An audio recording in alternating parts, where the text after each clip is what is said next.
చంద్రన్న మంత్రి నారా లోకేష్ మాటలను శిరస వహిస్తా ఇన్ఛార్జ్ వేసుకోవాలని కొందరు నాపై కుట్ర పన్నుతున్నారు. నా వ్యక్తిత్వ హాసనానికి పాల్పడుతున్నారు. నా కుటుంబ సభ్యులను వదలట్లేదు. ఇందుకు కారణమైన ప్రతి ఒక్కరిపై పరువు నష్టం దారువా వేస్తా. ఎమ్మెల్యే కోనేటి ఆదిమూలం భావోద్వేగం. ముఖ్యమంత్రి నారా చంద్రబాబు నాయుడు ఆయన తనయులు నారా లోకేష్ భిక్షతో ఎమ్మెల్యేగా గెలిచిన తనను పక్కన పెట్టించి సత్యవేడు నియోజకవర్గానికి ఇన్ఛార్జ్ వేసుకోవాలని కొందరు ఇంతటి నీచానికి దిగజారుతున్నారని ఎమ్మెల్యే కోనేటి ఆదిమూలం భావోద్వేగానికి గురయ్యారు. మంగళవారం పిచ్చాటూరులోని ఎంకేటీ కళ్యాణ మండపంలో ఎమ్మెల్యే కోనేటి ఆదిమూలం అధ్యక్షతన తెలుగుదేశం పార్టీ సత్యవేడు నియోజకవర్గ స్థాయి సమీక్షా సమావేశం జరిగింది. ఈ సమావేశంలో ఎమ్మెల్యే మాట్లాడుతూ గతంలో వైసీపీలో ఉన్న తనకు ఓ పెత్తందారి ఎమ్మెల్యే టికెట్ రాకుండా చేశారని, అదే పార్టీలో ఎంపీ టికెట్ ఇచ్చినా కాదని తృణప్రాయంగా బయటకు వచ్చేశానన్నారు. అలాంటి కష్ట సమయంలో నన్ను గౌరవ పెద్దలు నారా చంద్రబాబు నాయుడు, యువనేత నారా లోకేష్ ఆదరించి హక్కున చేర్చుకొని ఎమ్మెల్యే టికెట్ కూడా నాకు కేటాయించి తనను ఎమ్మెల్యేని చేశారన్నారు. దాన్ని జీర్ణించుకోలేని కొందరు ఎన్నికల సమయంలోనే తనను ఓడించి తద్వారా పార్టీ ఇన్ఛార్జ్ బాధ్యతలు తీసుకోవాలని కుట్రతో తీవ్రంగా ప్రయత్నించి విఫలమైన సంగతి అందరికీ తెలిసిందే. అయితే దేవుని దయ, చంద్రన్న, లోకేష్ అన్నగార్ల ఆశీస్సులు, ప్రజల చల్లని దీవెనలతో ఎమ్మెల్యేలుగా గెలుపొందానని ఆయన వెల్లడించారు. అప్పటి నుండి ప్రతినిత్యం ప్రజల్లో తిరుగుతూ ప్రభుత్వం, తెలుగుదేశం పార్టీ అమలు చేస్తున్న ప్రతి కార్యక్రమాన్ని ముందుకు తీసుకెళ్తూ క్రమశిక్షణ కలిగిన కార్యకర్తలా నడుచుకుంటున్నానన్నారు.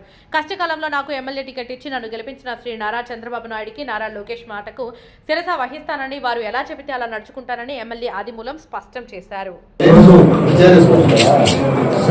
సంబంధించి గౌరవ ముఖ్యమంత్రి వర్యులు నారా చంద్రబాబు నాయుడు గారు, యువ నాయకులు ప్రియతమ లోకేష్ గారు వారి ఆశీస్సులు దీనితో ఈ సత్యవేడు ప్రాంతానికి మార్చి 14వ తేదీ నాడు తెలుగుదేశం పార్టీ అభ్యర్థి ప్రకటించడం మీకు అందరికీ తెలిసిన విషయమే.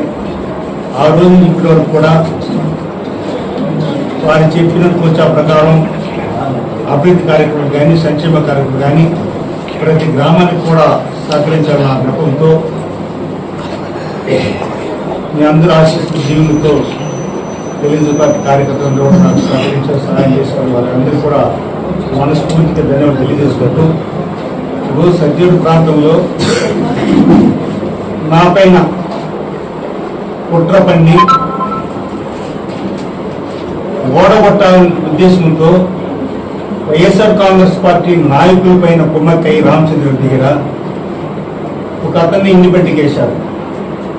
మరలా కాకుండా ఎప్పుడో విశాఖపట్నం మనిషిని తీసుకొచ్చి మళ్ళా ఇంకో అతను కూడా ఇండిపెండెంట్ వేసి నానా సృష్టించి ప్రశాంతమైనటువంటి సత్య నియోజకవర్గంలో తెలుగుదేశం పార్టీని ఓడగొట్టాలని, నేను ఓడిపోవాలని ఒక దురుద్దేశంతో పనిచేశారు. ఆయన భగవంతుడి ఆశీస్సులతో, చంద్రబాబు నాయుడు బిచ్చముతో, లోకేష్ గారి సహాయంతో ఒక శాసనసభ్యుడికి ఎన్నికయ్యాను జూన్ 4వ తేదీ. అయినా అప్పటి నుంచి ఇప్పటి వరకు కూడా ప్రజా కార్యక్రమాలకు నాకు కొంచెం ఇబ్బంది ఉన్నా కూడా లెక్క చేయకుండా ప్రతి ఎత్తు కూడా ప్రజల మధ్యన, ప్రజల కోసం, ప్రజా సంక్షేమ కోసం పాటుపడుతున్నాను. ఏడు మండలాలు కూడా బాగుపడాలని కోరుకుంటున్నాను.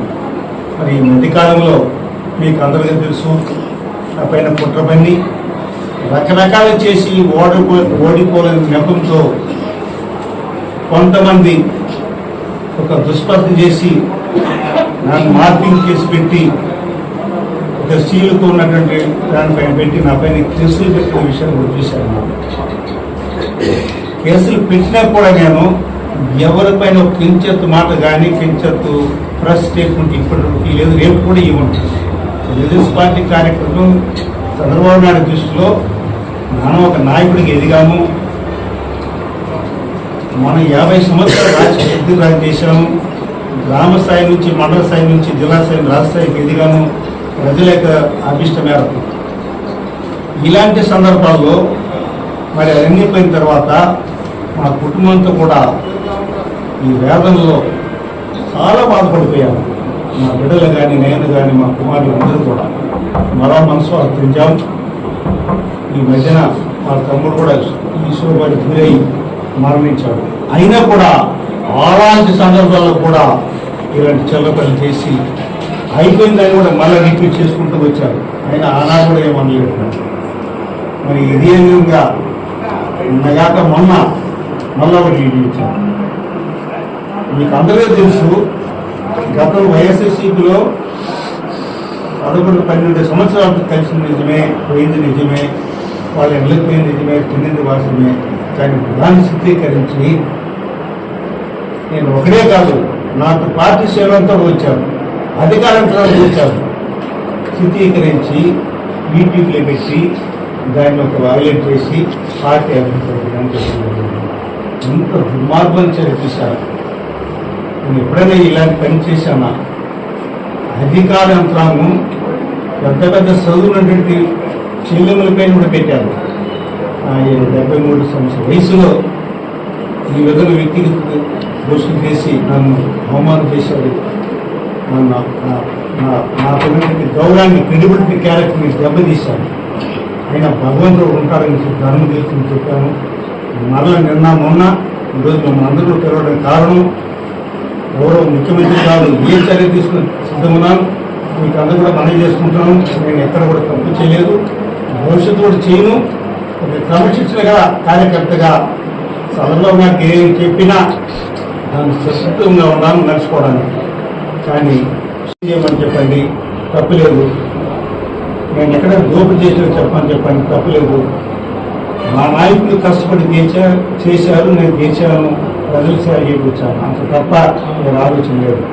ఇవన్నీ కూడా మీకు ప్రింట్ మీడియా మా సోదరులకి నన్ను ఆదరించి సహాయం చేసి నేను కడబడుతున్నప్పుడు కానీ ఇప్పుడు కానీ అప్పుడు ఆదరించే సహాయం చేశారు. ఈరోజు నా పైన అభిమానం తీసుకొచ్చారు. ఈ కిట్ కూడా ఇంతవరకు నేను మాట్లాడలేదు. 11 నెలలైంది ఎన్నికలయ్యి. ఈ 11 నెలల్లో ఇలాగ నేను ఎప్పుడు కూడా ప్రశ్నించలేదు. అభివృద్ధి కార్యం సత్యం మళ్ళీ పెట్టాను పోతాను. కానీ ఒక పైన దూషించాలి కానీ ఒక పైన మోసం చేయాలి కానీ పోతుంది నాకు ఎలాంటి ఆలోచన లేదు. ఇంకా కూడా ఇలాంటి చర్యలు ఎందుకు తీసుకుని చేస్తున్నారు?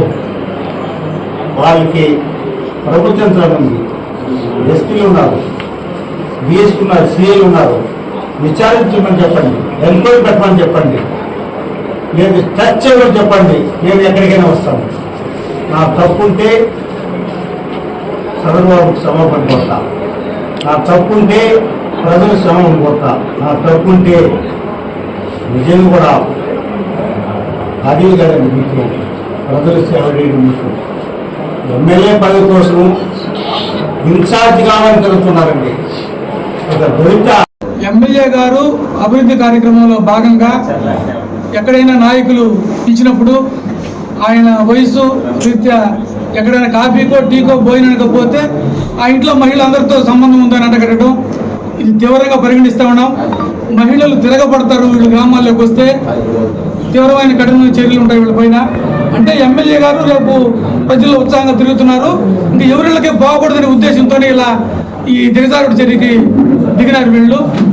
వీళ్ళకి చిత్తశుద్ధి ఉంటే చర్చకు రమ్మను, ఎమ్మెల్యే పనితీరు పైన మాట్లాడమని చెప్పండి, అభివృద్ధి పైన చర్చించమని చెప్పండి. నిజాయితీ, క్రెడిబిలిటీ ఉన్నటువంటి మన సత్యవేడు శాసనసభ్యులు కోనేటి ఆదిమూలన్న గారిపై గత 2 రోజులుగా ఈ నియోజకవర్గంలో ఉన్నటువంటి ఒక వర్గం అనేక దుష్ప్రచారాన్ని కొనసాగిస్తుంది. ఆయన వైఎస్ఆర్ కాంగ్రెస్ పార్టీలో ఉన్నప్పుడు ఒక వర్గం గ్రామీణకోవడానికి అనుమతులు కోరితే ఇవ్వలేదు. ఒక ఎంపీ పదవి జగన్మోహన్ రెడ్డి గారు ఇచ్చిన దాన్ని ఉదయపోయి చంద్రబాబు నాయుడు గారి ఆశీస్సులతో ఈ సత్యవేడు నియోజకవర్గంలో తెలుగుదేశం పార్టీ అభ్యర్థిగా 85,475 ఓట్లతో 46%తో 3,739 ఓట్లతో గెలవడం జరిగింది. నిరంతరం ప్రజాక్షేత్రంలో ప్రజల కొరకు, ప్రజల సంక్షేమం కొరకు, మహిళా సాధికారత కొరకు నిరంతరం కష్టపడేవాడు మన ఆదిమూలన్న. ఇలాంటి ఖచ్చితంగా నేను ఫాలో చేయాలి. ఎందుకంటే ప్రతి ఇంట్లో ఆడవాళ్ళు వైద్యులు వస్తారు, అమ్మగారు వస్తారు, అమ్మగారు ఉంటారు, 22 రోజులు వస్తే ఒక మొబైల్ పెట్టి తింటారు. రాకుండా ఐటమ్ కూడా దీని మీద గత 2 రోజులుగా ఈ నియోజకవర్గంలో ఉన్నటువంటి ఒక వర్గం అనేక దుష్ప్రచారాలను కొనసాగిస్తుంది. ఆయన వైఎస్ఆర్ కాంగ్రెస్ పార్టీలో ఉన్నప్పుడు ఒక వర్గం ద్రావణించుకోవడానికి అనుమతులు కోరితే ఇవ్వలేదు. ఒక ఎంపీ పదవి జగన్మోహన్ రెడ్డి గారు ఇచ్చిన దాన్ని వదులుకొని చంద్రబాబు నాయుడు గారి ఆశీస్సులతో ఈ సత్యవేడు నియోజకవర్గంలో తెలుగుదేశం పార్టీ అభ్యర్థిగా 85,471 ఓట్లతో 46%తో 3,739 ఓట్లతో గెలవడం జరిగింది. నిరంతరం ప్రజాక్షేత్రంలో ప్రజల కొరకు, ప్రజల సంక్షేమం కొరకు, మహిళా సాధికారత కొరకు నిరంతరం కష్టపడేవాడు మన ఆదిమూలన్న. ఇలాంటి వ్యక్తిపై గ్రామాలకి అనుమతులు ఇవ్వలేదని, తమిళనాడుకి ఇసుక సరఫరా చేసుకునేదానికి మంజూరు చేయడం లేదని, మట్టి తోలకాన్ని అడ్డుకుంటున్నాడని ఒక వర్గం అన్నగారి మీద మానసికంగా వాళ్ళ కుటుంబం పైన దాడి చేయడం జరుగుతుంది.